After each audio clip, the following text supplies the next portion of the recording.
Hi friends, Telugu తమిళ భాషలో popular నటిగా కొనసాగుతున్న వరలక్ష్మి శరత్ కుమార్ త్వరలోనే పెళ్లిపీటలు ఎక్కనుంది. తాజాగా ఆమె నిశ్చితార్థ వేడుక పూర్తయింది.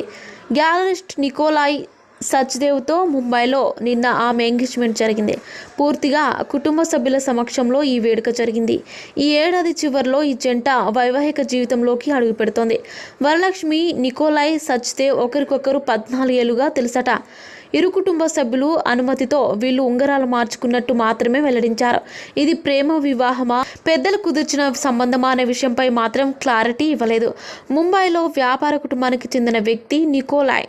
అతనికి ఓ ఆర్ట్ గ్యాలరీ కూడా ఉంది. ఇక వరలక్ష్మి ప్రస్తుతం తెలుగు, తమిళ భాషలో పాపులర్ నటిగా కొనసాగుతోంది. తాజాగా వచ్చిన హనుమాన్ సినిమాలో ఆమె పోషించిన పాత్రకు మంచి గుర్తింపు వచ్చింది. 38 ఏళ్ల వరలక్ష్మి శరత్ కుమార్ చాన్నాళ్ల కిందటే పెళ్లి చేసుకోవాల్సింది. నటుడు విశాల్తో ఆమె డేట్